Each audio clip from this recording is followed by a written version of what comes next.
the way to go. In absence of a partnership between the Western liberal democracies and the developing world governments, we cannot achieve a meaningful development, and why funds is extremely important for that. Secondly, we'll tell you that why internally we need a strong Western liberal democratic state where the domestic issues do not prop up because of funds crisis, and due to because of those funds crisis, we don't think those meaningful change happens, right?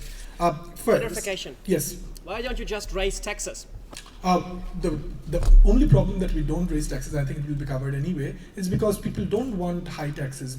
People don't want, and they have discontent for the government if you raise taxes. And we think that we are raising unnecessary taxes domestically, which is a problem, right? Like, let's go for the first idea, as in like, what is the current relationship of development, right? We think, ladies and gentlemen, that there is a clear group of people who needs development aid in African countries, in South Asian countries, in a lot of Southeast Asian countries where there is a clear need of development. This type of problems stem down from poverty to equality issues to health issues, ladies and gentlemen, right? So we think that we need some serious research, we need some serious development, we need some serious transfer of funds in those countries for sure, right? So what exactly is the problem, or the barrier to change, is not only the lack of funds but also the very attitude of those developing countries. Because understand that there is a clear resistance and denial for those governments to change. Why? Because the moment they acknowledge that they're not being able to provide all those benefits to their own citizens, the African governments lose their legitimacy. And also at times, because there is a huge resistance from the society, for example in South Asian society, where they do not want women's development because of a societal perception, ladies and gentlemen, we don't think that government do actually go ahead and go for any change. So we think that those resistance and denial are far ingrained and institutionalized in those societies. So in order to change that, ladies and gentlemen, we recognize both of the strategies are important. One is like a change from within, where the society has more schools to go to, societies have more hospitals to go to. But it's also extremely important that those benefits are provided by the government and not by private agencies. Why? It's because, ladies and gentlemen, we recognize these strong powers that are there in the developing countries needs to acknowledge change as well. So the moment you empower a Bangladeshi government to establish a hospital in the far corner of the village, we think it serves both the people as well as the Bangladeshi government does not resist that change anymore. They don't think that development is a threat, because they want to also give those benefits to them as long as they have the money and it's consistent with their idea. We also think in order to change the very perception of the government that yes, women education is actually good, you need dialogues, you need seminars, you need to ensure that they also see the world that you envision. In order to do all that, ladies and gentlemen, you exactly need money. Why? Because, ladies and gentlemen, it's obviously out there that you need money to establish infrastructures that are required. But it's also extremely important that you include them in World Trade Organizations, right? Or in intergovernmental panels. We do think that for all of these things that you need money.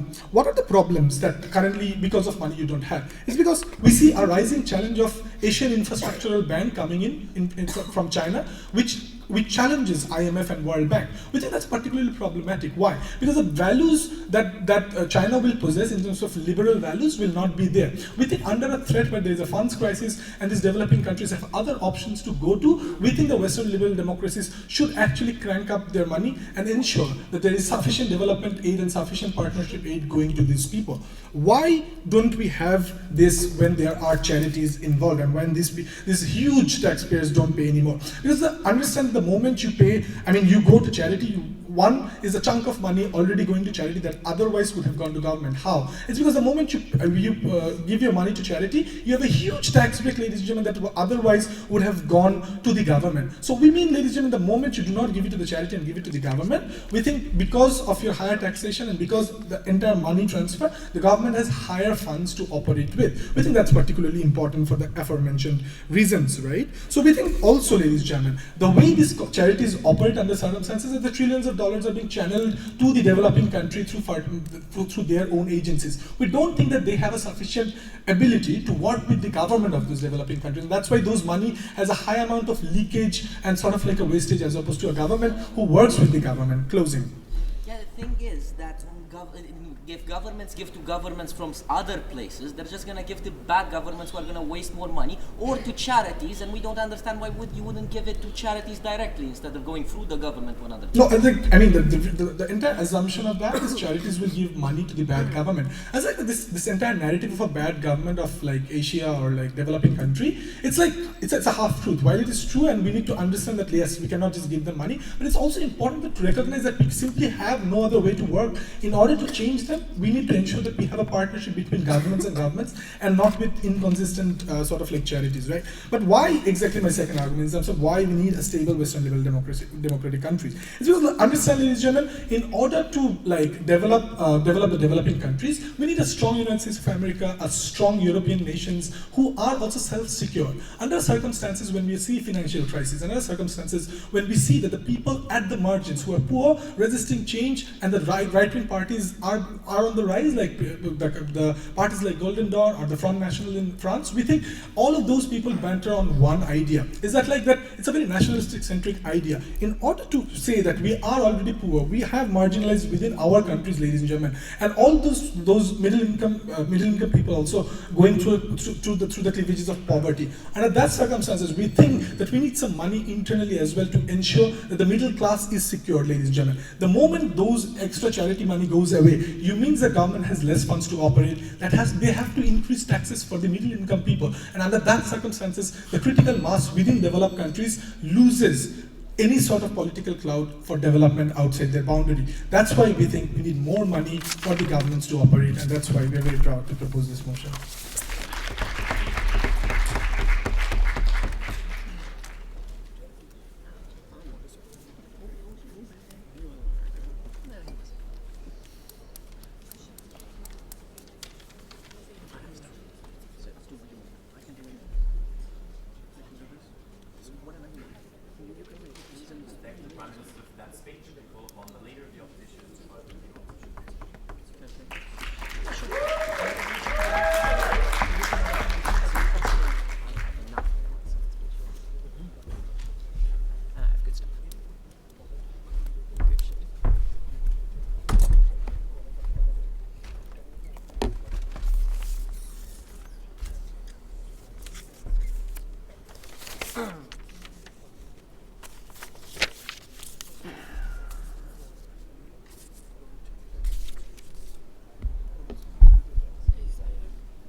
Does that work?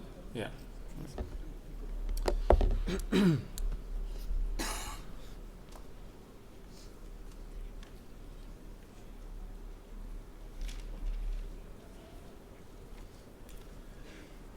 I think we mainly get two ideas. We get the idea that tax breaks for donating are somehow a bad thing, and that this somehow leads to the government having less money.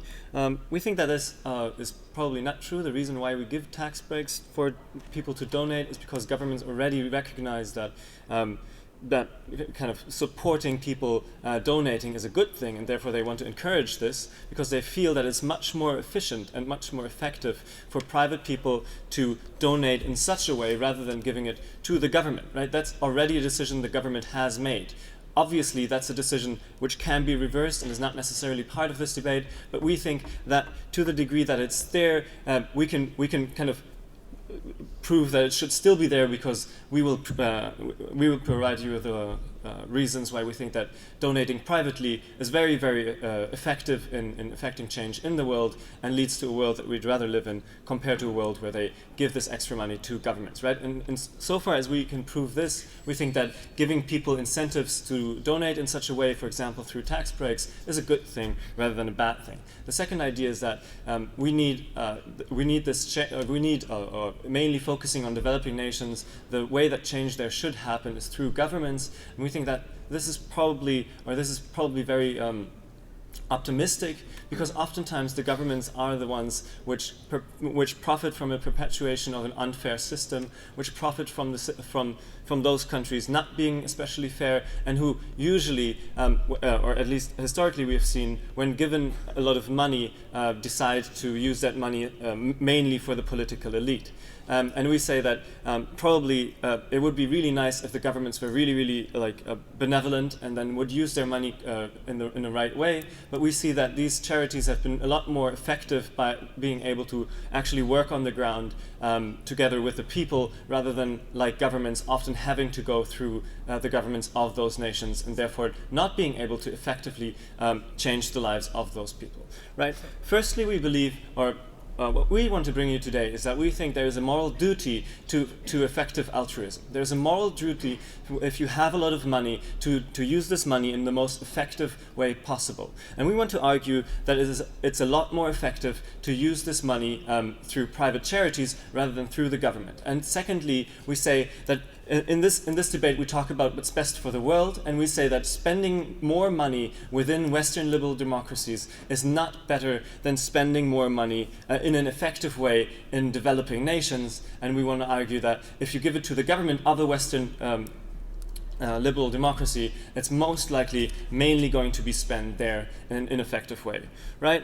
So firstly, I want to talk about acceptance, right? We see that the Bill and Melinda Gates Foundation and basically any NGO is a lot more accepted to work with the people of developing nations. Why is that? Right?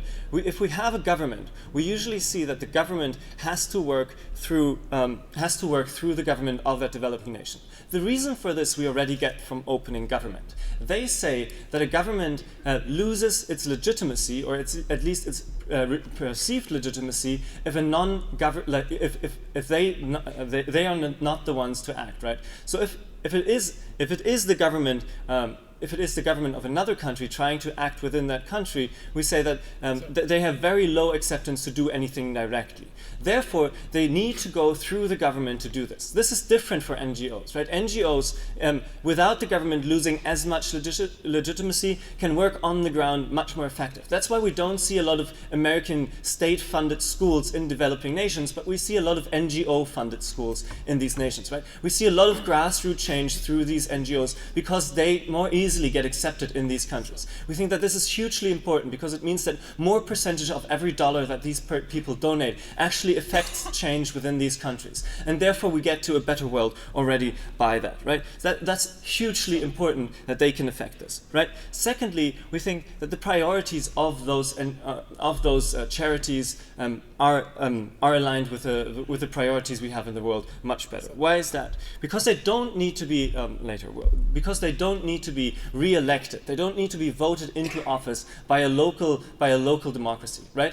A government always has an incentive to use the money that they get mainly on the people that vote for them, right? You don't get any extra votes, or at least only to a very limited degree, by spending your money on foreign countries, right? That's why we see that spending on foreign countries is so low. And they say we need these partnerships, but they haven't actually explained to us how these partnerships will arise, because there is no incentives for these partnerships to arise. So what will actually happen is that out of every dollar that gets now donated to the government, probably only around a maximum of 2% actually reach these developing nations, which need the change the most, much more than the Western liberal democracies, right? And therefore we again say that 2% of the money actually reaching the target that they themselves set out to be the main focus of that debate is probably much worse than these NGOs directly going to these countries. Note, the NGOs have different incentives, and they have incentives to actually spend it there, and we see that they do it in the present taking openings.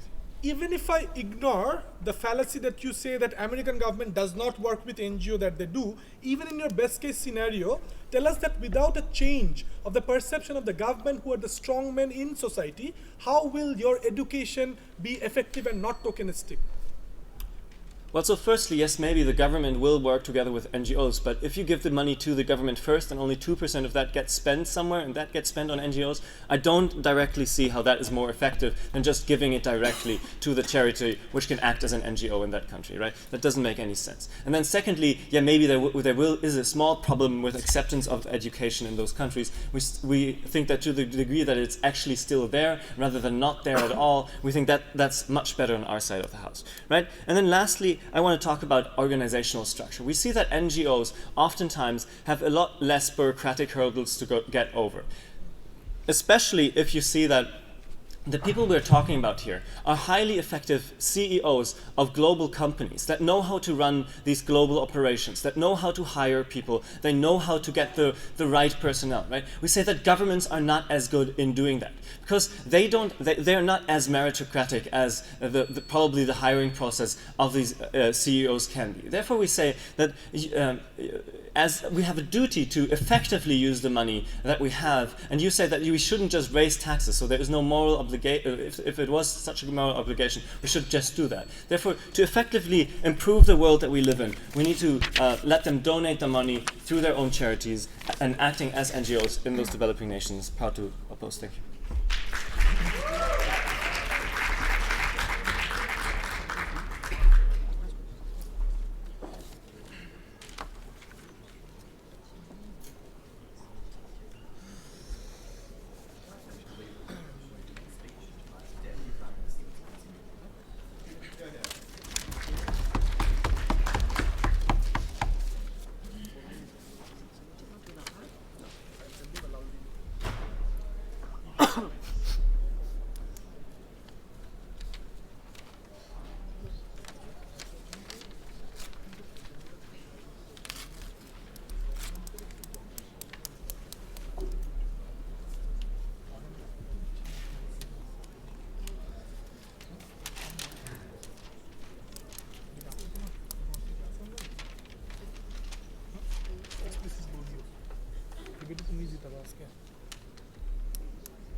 The comparative in this debate is basically who's a better actor when it comes to accumulation of funds and then distribution of them in terms of development, regardless of that development being in the developed or the developing world, right? But more importantly, the question that we have to ask in this debate is what is the purpose with which these charities operate versus the use of that money when governments are using the same money for different charities, right? So the first question, who's a better actor? We tell you it's the governments of developed countries who are the better actors in this particular debate. Why so? Because unlike what they'd like to believe, even though there's not a lot of political capital behind telling in your political campaigns that, you know what, we'll be funding developing countries, the fact remains that Western liberal countries have set budgets for foreign policies and development of foreign countries. Foreign developing countries and their development automatically helps empower the legitimacy that these Western liberal democracies or Western liberal states require in order for their allegiance to them, which is why they keep giving foreign aid to these developing countries, because they want their ideological alignment with these countries. They want individuals within these countries, not just the governments, but individuals to learn about Western ideologies, which is why they propagate these ideologies through school, through education systems, through different exchange programs, right? So essentially, the idea that a charity which is cause-specific, for instance, if you talk about Bill Gates or Melinda Gates foundations, you will know that these organizations are very cause-specific. They accumulate a lot of funds that can potentially help a lot of people, but they have individual agendas. They're only financing certain research because for now, in this particular presentation that they were faced with, somebody told them this particular research requires more funds. The problem with allocation of funds on a basis of what you're feeling in empathy for at this particular moment is that you're not looking in the broader vision, right? Which is something that governments usually operate with. So when you're giving the same money to a developed country's governments, they actually know or they can envision the long-term requirements. For instance, remember the time that Ebola could not be contained in the very first place when it broke out because WHO lacked funds to contain it, to help countries where the first breakout happened to help in terms of medical care, right? Why so? Because these charitable organizations or these individuals who are extremely generous, they don't really always fund problems as they see fit with the government systems, right? They do so on their individual purposes. And the problem with that is when the funds are really needed, like places like WHO, we don't have them today. But more importantly, we also tell you that the purpose at the end of the day for both the charitable organizations or developed countries are essentially the same, the development of individuals within developing countries, right? So we tell you, A, these governments do not have a selfish agenda where they will not be funding developing countries. But it's extremely important to realize that they need to fund with the help of developing country governments, which is something essentially that does not happen. Unlike what the opening opposition tried to tell you, that you know what, there are more private schools or private NGOs working within developing countries, recognize that coming from a developing country, it is not true. It is just an assertion that they tell you. But the fact is that USAID and other such organizations are the ones pushing change within countries like Bangladesh. But also recognize that there are countries like Nepal and Myanmar, if they do not buy into your ideologies as a government, will reject any and all kind of NGOs interventions within your countries, which basically means when these charitable organizations try to openly enter within your country, they get even more resistance as opposed to when governments are trying to go through proper channels of foreign policy, through international relations, right? So essentially, not only these particular small NGO basis work or private work get a lot of backlash, often governments just kick these individuals out because they do not want interventions that they do not accept. So it's extremely important that developing country governments are ready for the change that you're trying to impose as a billionaire sitting in the United States of America. Before moving on, yes. If a government would refuse money from an NGO because it's coming from America, it will definitely refuse money from the American government coming directly. We tell you, while it's equally possible, that is why it's extremely important that United States of America first decides, and that this government opens up the United States of government first, which is essentially what I was trying to talk about. That if these billionaires try to impose themselves, the governments already have a strong negativity against foreign imperial governments, right? So essentially, if they're not ready to accept governments as a whole, they do not accept charities from billionaires who they think are coming into their country to impose these ideas, to make countries overly secular or overly liberal when they're not ready for that change. Which is why it's extremely important, because for the interest of these developed nations, it's important that they have the local governments of developing nations aligned to their ideologies, so that it's not only about developing these countries, right? At the end of the day, what is the end goal? The end goal is to develop them while also ensuring that in future you have a good relationship with these governments. What are the things that you're looking for, right, in these countries? You're looking for good trade opportunities. You're looking for exchange programs. You're looking for educational exchange, right? So essentially, in all these ideas, what governments require is good friendship or partnership from one government to another, which does not happen when a billionaire is crossing that particular line for you and not ensuring that particular case. But we also tell you that, unlike what they tell you, CEOs and individuals are not as capable as international governments are to at least pressure or create liaisons with other governments to pursue and pervade through the problems of backlash or resistance from local governments. We tell you local governments are not necessarily evil, right? So we need to understand the nature of these receiving governments. These governments want to help their individuals, but they're either extremely poor and unable, even if we disregard that sometimes they may be corrupt. But the idea is they want to remain in power. So it's not that they want to deny their people education or healthcare or the basic rights of sanitation, or like the problems we saw in this South Asia in terms of cholera and whatnot outbreak, right? So essentially, these governments want to help their people, but the problem is they're lacking of funds. But when these organizations, charitable organizations, go individually, what they do is they'll go in and they'll cry about malaria and help the cause of malaria. But they will not ask the local government if they're suffering more for cholera. They will not ask the local government if their women are suffering more for sanitation-related problems, which not only disables these individual women within their countries, but also the fact that these women and how they help in teaching, in educational abilities, and facilitate them in order to live their normal lifestyles, right? So when they're looking at a broader picture of a problem, a tag or a label such as malaria, they're not looking into the smaller problems that are the basic agendas of these governments. But it's extremely important that they recognize the problems of these local governments, because this recognition essentially helps develop these countries, right? And this is when the local governments can be more ready to allow these individuals in.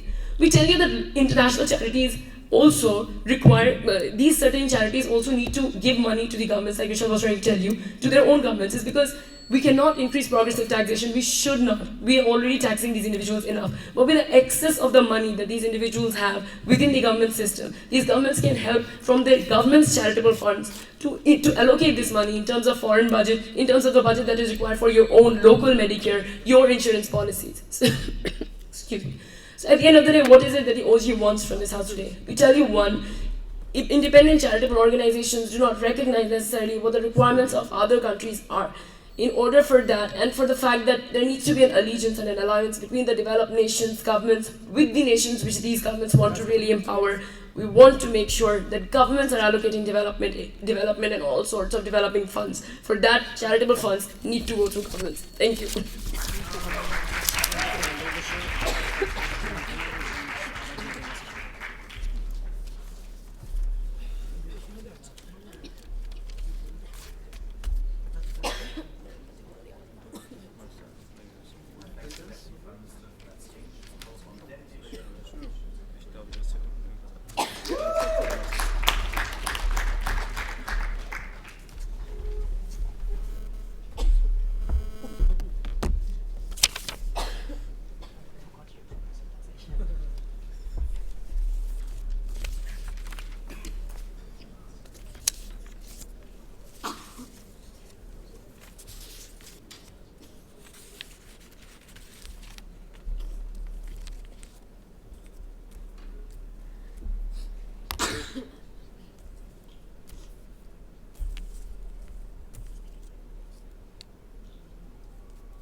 Okay, what we have to consider in this debate is what is actually best for the world.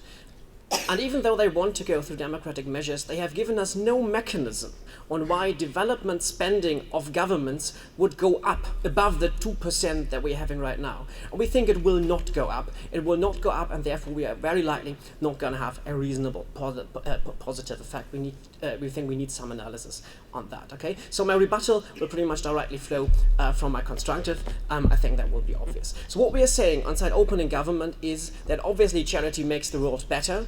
And we don't really care whether that charity and that charitable giving is governmentally mandated or private, but we think if it is private, we have an advantage on side opposition in the input, like how much money we can gather in the decision making and the allocation, or whether we're actually allocating the money and the resources to the people who actually need it.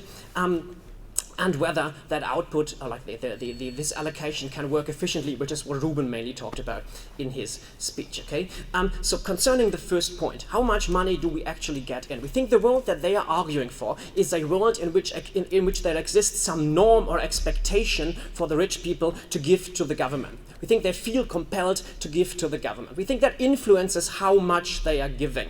Let's look through the reasons for why people might want to donate money. The first one is that they have a special interest, which is something that they're accusing the donors of. We think that's perfectly legitimate, and it's one of the central reasons that, for example, I don't know, you have a personal interest in a certain illness, in malaria in a certain country. We think that's one of the driving factors for people to actually give. We think now, as under their policy, the government decides where the money goes to, that incentive is no longer working anymore. So people operating under that incentive will likely give no money or less money. We think we're losing out here. They're likely going to consume it or spend it or whatever. We think that is a problem. Second reason, these people want to change, to create, or to impact the world in some way. They want to do something. They are the doers, the businessmen. Yeah, they want to implement something. Under their policy, the government implements all these changes, so they don't get to create anything. We think that's most of the fun for many of these people. Again, we think this, like people operating under this incentive, will likely to a large extent not give money anymore or give significantly less. Then we think one of the most fundamental reasons for these people to give is that they want to create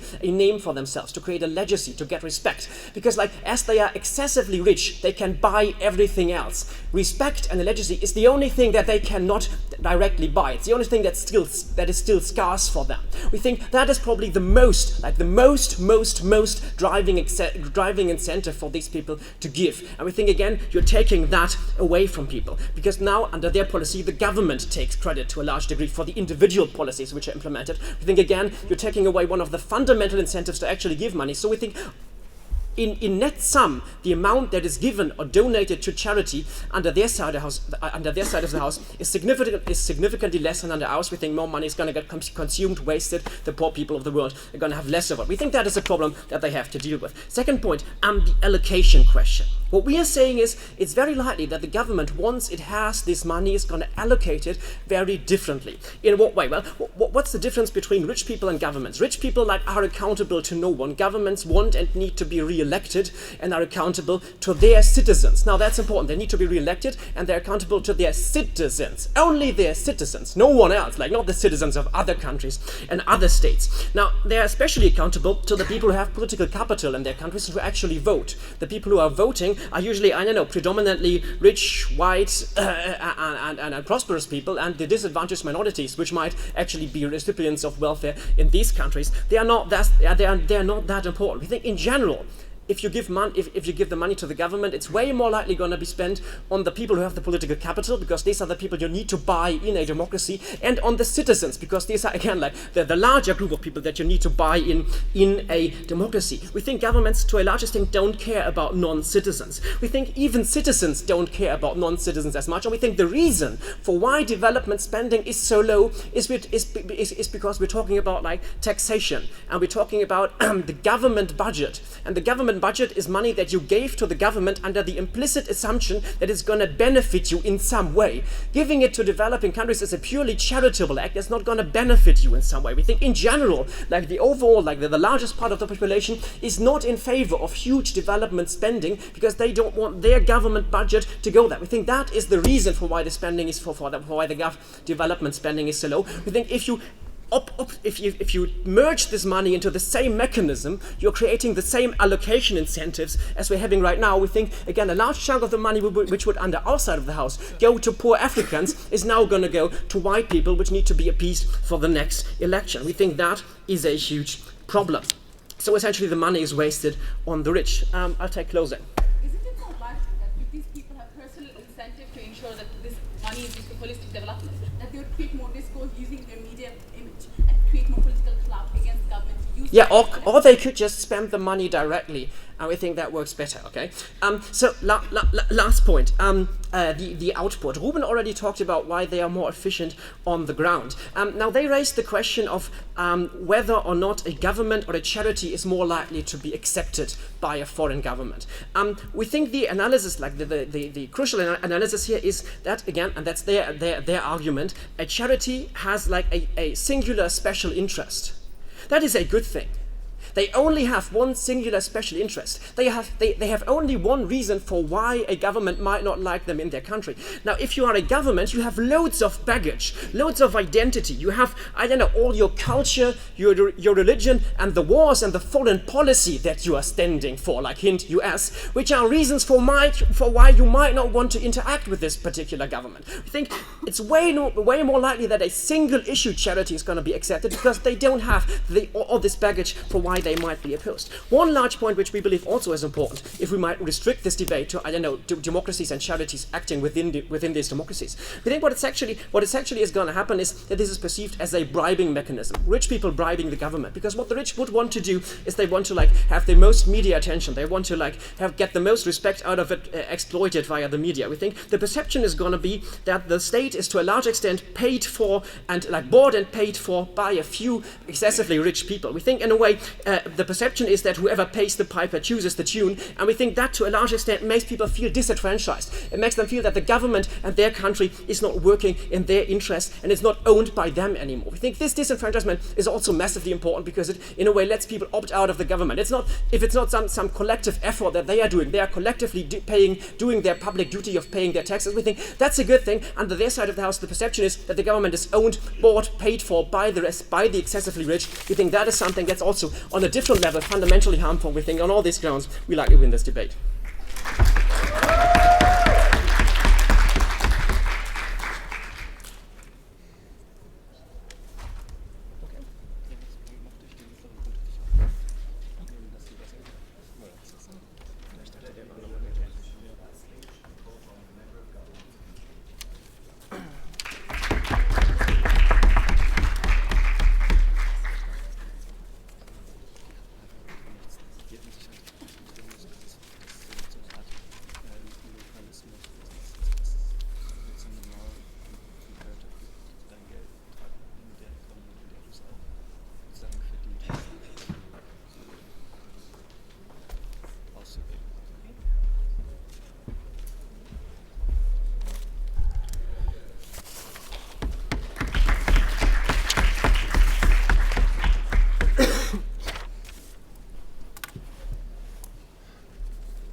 Just that. We think this debate is slightly more complex than who's a better actor, the state in the developing country or a charity organization, right? Because ultimately, when you're pumping money into a country, both of these actors can act to a certain extent. The bigger question is, where do we rather have the money come from, in the sense that which entity can push for more change within that country, and which actor is more likely to bring in, and what kinds of changes are these actors likely to bring about? I'll be dealing with this debate in three different aspects. I'll first talk about why Western liberal democracies are better actors than Bill Gates' charity. I'll secondly tell you why this leads to better kinds of changes and why these changes are important. Lastly, I'll tell you why it creates discourse within Western liberal democracies and why it creates the right kind of discourse in Western liberal democracies. And of course, rebuttals will be integrated. Opening government thinks, and we agree, that states within developing countries are better, right? Primarily because the problems are often extremely structural, which requires a holistic approach, as explained to an extent. I'll be explaining on further. But we think it's more about who can move these developing countries, governments, more. Is it a Western liberal democracy or is it a charity? Under our world, we think that the political capital that Western liberal democracies has is far more capable of bringing about these holistic changes better. Why? Because primarily, these developing nations are usually receive aid from these countries in the first place, depend on trade links that are created by the developed world, depend on the geopolitical power that's provided by the developed world as well, but most importantly, are often accountable to its neighbors, who also happen to be friends with the developed country. We think because of that, the extent to which they're powerful and the extent to which they can exert influence on a corrupt state, on an unwilling state, is far greater. Because of which we think that it's much more likely that the changes, the holistic changes you want to bring about, is much more likely to happen if the Western liberal democracy is running that front. We think that's the first comparative that we had to make in today's debate. What is the context that this debate operates on? We think that more often than not, NGOs can at best deal with the problem that exists on a surface. But more often than not, these problems are far more structural, have been built with years of bad decisions that governments have made, by geographical separation of minorities or of vulnerable groups, by not providing enough schools and education centers within those regions, by not creating sufficient political capital within those regions as well. We think these are largely structural, which needs to be solved in a structural way as well. So what happens in your world when NGOs keep pumping money into it? Because you never get to the root of the problem, you keep re-pumping money to solve the surface level problems that keep on arising over and over again, resulting in a much more inefficient model through which you bring about that change. Unless states act and you actually get to the root of that particular problem, you will constantly keep spending money by, giving more and more money to the poor instead of really making sure they can make money on their own. So we think it's much more efficient under our world. But what's the most interesting part of today's debate, right? Because ultimately, what happens when that billionaire gives money to the government? Opening opposition believes that they'll sit down and watch what happens. We refuse to believe that characterization. Because guess what? Rich people are powerful people as well. They are important people who want the world to know what they're doing, who want that particular nation to know what they're doing. Because of that, whenever some billionaire pumps money into a government, it is massively marketed, because of the massive amounts of media coverage that they will be able to receive, because of having shares in media corporations, etc., and the general interest that they will have to market that particular cause. Because of which, they will, number one, actively pressurize their government to make sure they can make those changes, but in a much more structured fashion, which they will be able to do right now. But secondly, they will also be able to create a good enough discourse in media about why that issue is important. Because whenever a billionaire is spending money in something, they want to, as opening opposition said, make it an important issue that people need to care about so that their political goodwill within that state, so they can further their business, increases. Before we move on, yeah. But in this way, you're actually going to increase lobbyism and actually use the state as a factor to push up for your politics, for your company wishes. We think at the end of the day, if that is basically the status quo regardless, right? Because if a corporation wants to go in and lobby in a particular developing country, they can do that regardless. It's a comparative of where you'd want to spend money in a good way. How do you best do it, right? The next thing we tell you is that because of the media attention that this receives, people on the ground will be more aware of why, number one, that issue is important. Number two, the nature of that issue itself becomes raised within that particular structure. The importance of having a democratic structure here is simple. We think that it's the best balance where people themselves can be engaged in the maximum way possible with that particular issue. Because for you to bring that change, you have to make sure that your electorate also believes in that change and also wants that change to come about. And because of which, we think that the engagement that people have with your political structure is much greater as well. Now let's face it, let's be honest, more often than not, people in the developed world like to spend in good causes at the end of the day. And there won't be that much resistance in not spending money at all. The bigger discussion will be about how to spend that money and the kinds of impositions to make on those policies. So for instance, whenever a developed country right now spends in a developing nation, there are extremely stringent structural policies that are often unfair on these states. People need to be more engaged in the way in which aid is provided to these countries and the nature of that aid, so that you can actually allow some degree of consumer spending within that country and be fair to these states while you're investing. But more importantly, it also makes sure that people are engaged in foreign investment in general, right? Because right now, a lot of these happen in political terms by the state, right? Because you have some political interest in some particular country, which is why you spend money in that particular region, right? But the discussion you create makes sure that people value the merit of the problem itself and the extent to which the problem matters, because of which you're more likely to have discussions that lead you to investing in better ways in these countries. But what we further believe is that if you exist in a world where these states will actively oppose, then they'll actively oppose these charities as well, and we don't see how your world is significantly better. In that world, the political capital of the Western liberal democracies acts much better as well. But lastly, when it comes to minorities, who deals best with the problems of minorities, right? We first of all believe that in your best case scenario, you only make sure that the immediate sufferings of minorities can be solved, instead of moving into more structural issues that they actively face, which does require states to act. But moreover, we don't agree that people in the Western liberal democracies are against the oppressed minority of a developing country, right? So we don't think that white males in America, in the United States, for example, are against like Muslims in India that are oppressed. So we don't think that logic works. Rather, they're more likely to push for minorities in developing states and has the capacity to do that than charities currently do, because they can distance themselves away from an issue if it's too hard to pursue, right? Because they don't have to be responsible for holistic development. In the end, we think the best actor to push for change is a state, and if you can engage people within that state mechanism, you get the best kinds of changes and the best use of this money. Thank you.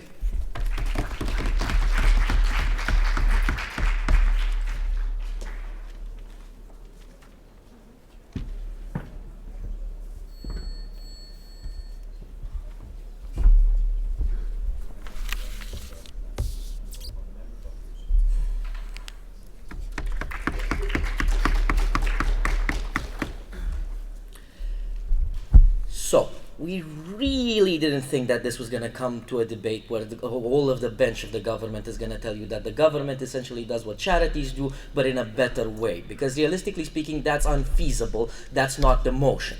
Realistically speaking, governments are going to spend most of their money inwardly in their own country, building stuff that already exists, would just make it a little bit better, but or even worse, depending on the country. Because if we're talking about Greece, it's probably going to translate into more welfare. If we're talking about Hungary, it's probably going to transfer into more refugee-hating campaigns and all of these things. Because Western liberal democracies aren't always nice and fluffy, right? Okay.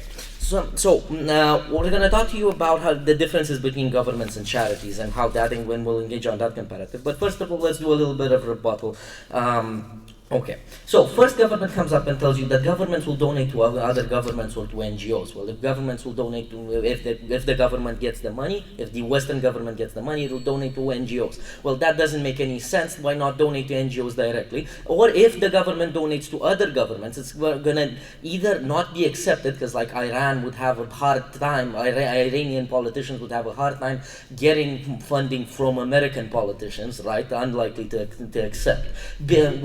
Whereas on the comparative, billionaires like Bill Gates don't have that kind of political bad clout upon them, that neo-colonialist background. Also, governments tend to give money based on political preference or with attaching strings to it. Now, we think this is again bad because it has a very high chance of refusal. This actually happened in Bangladesh, where the government essentially accepted foreign aid from the Western countries in order to give the right to abortion to the population. They did that, and then the population came up and said that no, we don't want it, and then Bangladesh had to give it back because America had this bad political neo-colonialist clout, which we think that Bill Gates doesn't have, because most people in random foreign countries don't really know who Bill Gates is because they don't watch that much TV, right? Okay. Second of all, we think that governments that will not attach strings to foreign aid, because that's a possibility as well. Let's do the even if governments won't give money with strings attached, and that's horribly bad because Myanmar is probably going to spend it on militias, and that's also bad, right? Okay. Second of all, this idea that only the government has an objective view, and the first half gave us the example of Ebola. Well, we think that okay, if the government had managed to solve Ebola, that's still a possibility in today's status quo. They did it without Bill Gates giving them any money. We don't see why that changes. And also this idea of government that's it for first half. No.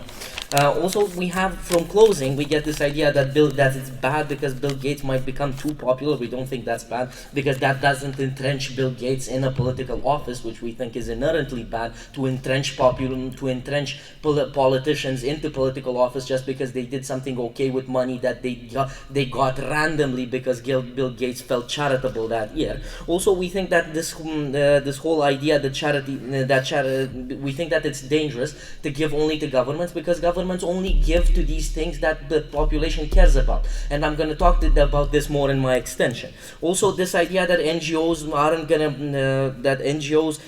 don't get to causes that NGOs will do a worse job. We don't think that that's true. Also, this idea about discourse that they brought to us, we mostly think that the problems won't be solved through discourse, and we also think that giving all of this money to governments will only enforce the kind of discourse that the government wants, because charities are essentially going to be silenced because they're going to have vastly inferior amounts of money than the government has. Also, the idea that also the fact that in such a way you fund the opposition to the government, because this is going to create the fact that we're going to get money to unpopular causes that the government doesn't care about, and in their world unpopular causes get zero cash because of this.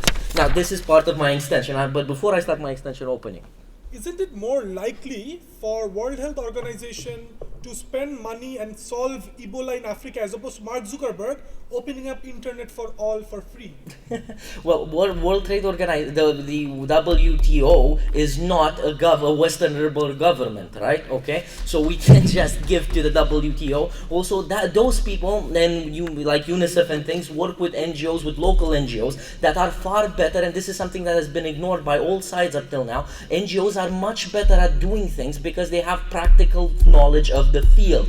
It's not like US government can say things like, oh, okay, I'm gonna give you this bunch of money if you promise, and if you like really pinky promise to use this to create healthcare.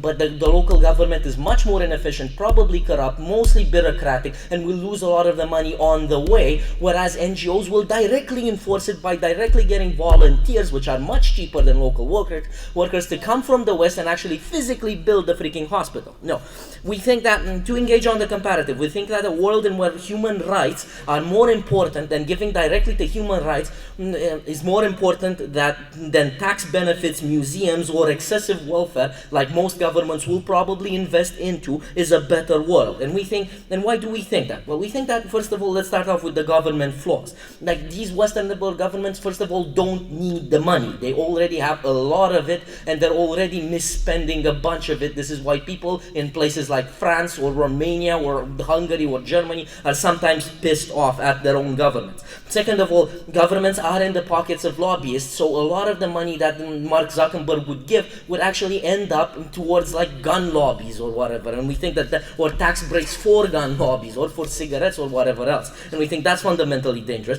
And we also think that that people get their cues from rich people. People tend to get cues from rich people like Bill Gates and Mark Zuckerberg, and essentially if Bill Gates over-legitimizes the government by giving it a whole lot of cash, we think that's going to create a problem, because it's going to entrench a couple of politicians, it's going to entrench some of these ideologies, and it's going to make it extremely hard for the oppositions of those current governments, and also it's going to make it very hard for me as a middle class person to actually try to go and give money to a charity, knowing that my $1 isn't probably going to do anything, because that charity was only viable because Bill Gates was funding it. Realistically speaking, $1 for me is just going to make me a tiny little bit better feel about myself, but it's not going to create a practical change in society. On the other hand, giving to charities ensures unpopular causes get money as well, and that creates a safety net that the government does not provide. They need to engage with this. Thank you.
This debate isn't about proving to you that somehow charities are better workers. This debate about talking to you about what creates actual development, what creates structural changes and discourse around the kind of foreign aid we send to developing countries that eventually don't trickle down to the poorest of the poor and don't lead to permanent solutions but lead to temporary ones, right? From the opposition so far, we've heard a couple of things, but the most annoying thing that they've been trying to talk to you about is that NGOs are more effective than other people, that somehow they create more ground level choices. Sure, perhaps in one village in Africa, they'll take rid of malaria. But when you talk about including healthcare into systems of governments, when you ensure that hospitals throughout government policies in developing countries execute those things, those kinds of sort of inefficiencies don't exist. Furthermore, they don't recognize the structural differences that are associated with bad policies in developing countries. So for example, the issues of minorities, where there are certain conditions under which certain governments do not pressurize on minorities and don't do those things. What happens is, essentially, these charity organizations just go to those countries and push for those changes, but aren't able to do that. Whereas in our world, we have more people talking about those governments and those minority issues, because these people are directly under international pressure to ensure that the Hindus, for example, in Muslim majority countries are treated better and that these situations are better dealt with. Furthermore, we see an active investment of these sort of people. So when the closing opposition comes up and tells us that, these people are personally invested in this, this means that they care about particular issues, and those particular issues are all they care about, and that's a legitimate cause. We don't think that's particularly true. We don't think caring about a particular issue somehow gives you rights to only cater or give money to those issues. We think that eventually when we talk about development, that should be a holistic development and should be less restrictive. Right? But furthermore, they talked about firstly the misinvestment of these governments and how developed countries don't essentially care about it, that how they're basically going to give it away to gun lobbies. We don't think that's essentially true. In your world, that's more likely to happen when there aren't billionaires investing in those governments, when they don't care what kind of policies those governments do, because it's better and easier PR to have your own organizations like the Giving Pledge and be able to say, you know what, I fund these people, I'm a good person, rather than to associate with the unfair conditions that certain countries put on other countries. So essentially, for example, when South Korea sometimes gives developing aid, but also tells you to buy the technology that South Korea produces, which makes it extremely expensive for these other developing countries to be able to carry out development work, because they're forced into deals and trade deals with these governments in order to do that. In our world, there's more discussion on the conditions and the aid conditions that are attached to certain foreign aid, which makes it easier for these people to discuss this and lower these standards so that these developing countries are better off. Why do we think that that's better than under their world? For example, the first thing that they wanted to tell us in these particular scenarios is that these people aren't going to have a person invest in it. But first of all, we don't think that the conversation happens the right way, right? So what happens currently is that these sort of Giving Pledge organizations are essentially often run by these people and often invested by these people. So the conversation is a one-way conversation in which these people recognize there's one certain problem and they're going to address that. There's no communication with the developing nations or the governments of the developing nations in about a two-way conversation. So it's easy for them to get lost in that. But more importantly, they told us that essentially people from these developed countries don't care enough to give them, that they feel disenfranchised from them. We don't think that's true. Under their world, it's more true to have that, because these people feel that that the governments that are giving away money from their pockets and not from other people's pockets. They're more likely to agree with this when they think, you know what, finally, rich people are paying for the poor people's problems instead of us having to pay continuously in order to solve developing nations' problems. We have more active engagement from the elite of society who care more about this. So we don't think disenfranchisement is an essential issue. But furthermore, they said, let's envision a world in which developing nations are all corrupt governments, and therefore there are going to be no particular engagement on issues that matter. We think that can be true for that sort of situation is worse off for charity organizations who do not have the political clout to go about removing those corrupt governments or ensuring that those corrupt governments are not standing in their way. Rather, when we see most countries in these zones, they have two incentives. So essentially, no government in developing countries wants to be out of power. No government in developing countries don't want development. They want development, and they will do that, especially when they have re-elections to think about, when they have international pressure, not just from governments, but from organizations who tend to be much bigger than certain governments. For example, if Facebook comes to India and tells you have to give internet, Narendra Modi is more likely to listen than in other situations. We think that reduces inefficiency. But in our world, we see that is more likely to happen. What is the second thing that they try to tell us? And the thing they try to hammer on and on about is that the idea that there is a loss in legitimacy of certain organizations, or there is less acceptability of liberal values when these sort of things happen. But we think that's also likely in their world when you see organizations as being too liberal, because these people have done this before in certain places, and you think it's a backdoor dealing. So governments who feel like these organizations are just a facade to the developing world trying to get into their dealings. But more importantly, it creates a temporary solution of certain regions getting liberal ideas and not the entire society getting liberal ideas. So you have women's healthcare or like condoms spread to certain villages, but not to other solutions, right? So there's more temporary solutions to be had, and we think that's a better world to have, where you can have policy engagements on those levels. Lower. On the other hand, it's a lot harder to get a whole government to accept the fact that they need to legalize condoms or just spread condoms instead of NGOs going directly and giving them to people. Yeah, but in most cases, when governments don't agree to that or don't have concessions made about that, the organizations can't spread them anyways. So they have less effectiveness. What happens in our world is that those NGOs exist, but not in a vacuum, right? You have governments who pressurize them. In our world, there's more discourse around governments who do that particular thing, and we think the symptoms of the problems are not ignored and the causes are more emphasized on, right? So we think that happens. What did the opening government try to prove to us? Opening government tried most importantly to tell us that infrastructure development is extremely important. But we told you how infrastructure development is not only important in that scenario, but also why structural problems inside, even in organizations, are the reason why we need funds to discuss those structural problems in order so that developed nations see those problems not as in a vacuum, but in separate occasions, and more importantly, in the case of minorities as well. We told you how strings attached to development aid have been very detrimental, and how associating elite people with the government ensures that there's more discourse around that, and they care more about this. Instead of having a facade of rich people donating to causes, let's have an actual discussion on what works for these developing nations. Thank you.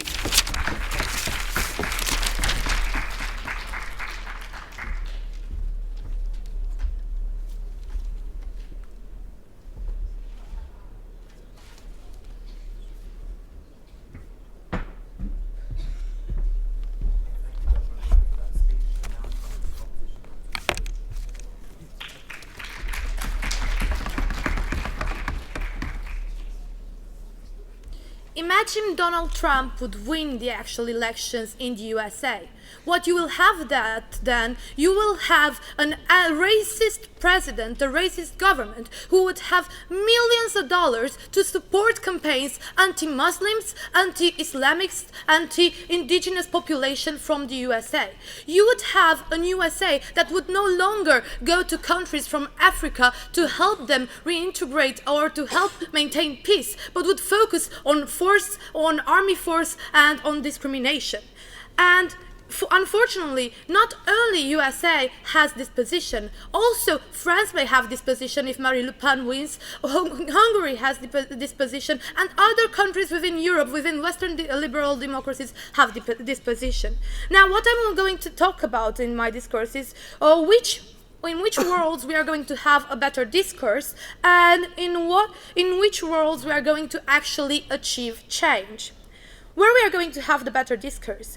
NGOs have been created in order to fill the lack that governments had, and in order to create an opposition against the governments, in order to speak up for those people that are not represented by the governments. For example, NGOs, as the ones who support the LGBTQI group from Romania, are the only ones who talk about their rights, and are the only ones who take actions to help them integrate into society and to help them not be discriminated so more. Well, if you would give those money for that, big companies give to LGBTQI's charities for this purpose to the Romanian government, what the Romanian government will do with those money will be to actually maybe fund the church, which church speaks against the LGBTQI group and walks on the street and says that they are like paria of the society. So we would exactly achieve the things that we don't want: more discrimination, more racism, and more and less discourse about the topic. Because what the government is going to do with that money is to actually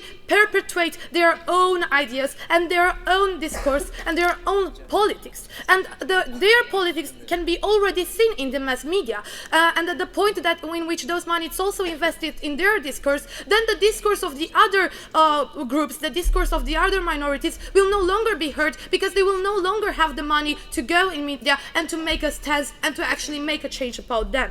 And that was basically part of our extension about how you are going to kill the opposition. And we believe that this is fairly important, because the NGO's most important core value is to actually perpetuate and help the discourse between the minorities and the discriminated people. No, thank you. Well, then, if we go to the second question of this debate about the change, which is going to change more, I have 3 points of analysis. For our country, for the poor countries, and for the countries with bad or no governance.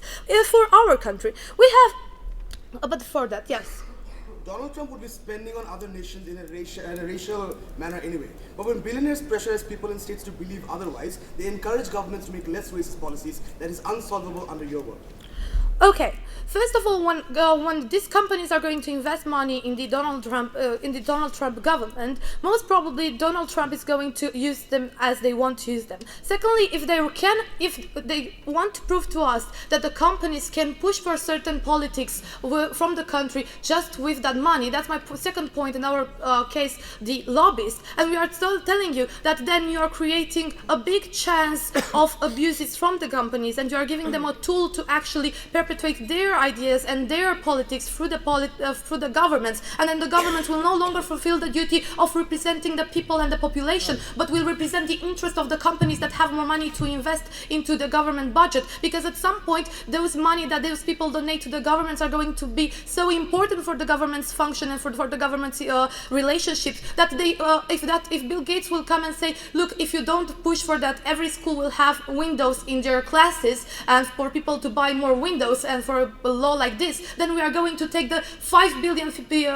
million that we have invested in your political campaign, and at that point people are going to have the interest to lobby for those interests, for their interests, which might no longer be good which will no longer be good or related to human rights problems. But first of all, why it's bad for our countries? Because only things that interest or support the position of the government and that are populistic are going to be resolved and are going to be invested in. So, as we explained partially before, we are going to kill the opposition. Secondly, because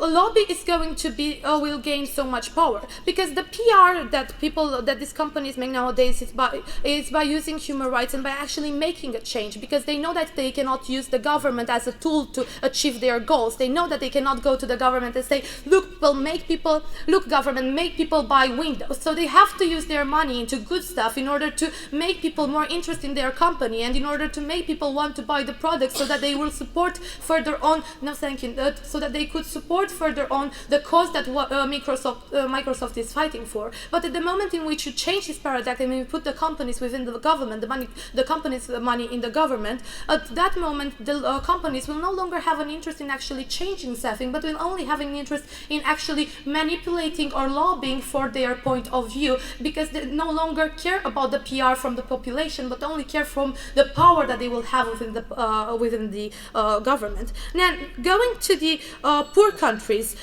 because why is bad for the poor countries? Because if you are going to attach strings, it's when the closing government agreed with the fact that the attaching strings is very bad for giving money to people, and because by attaching strings, people are not going to raise that to get that money anymore. And what we told you is that by attaching strings, you are going to make people not want to take those charity money and not want to take those money anymore and to fight for that cause. And moreover, it's bad for the poor countries, because if you put government to government, you are going to lose money through this exchange. That's why we have international organizations, so that first of all, people will be more open towards getting money from there.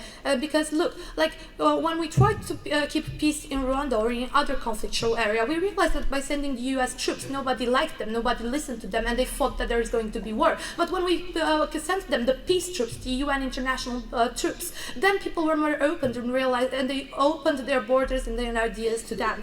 And when it comes to countries without government, we believe that this is bad, because at that moment governments will use those money for army reasons and for bad reasons for the population. For all these reasons, because nothing from what they want is achieved, please vote for the opposition.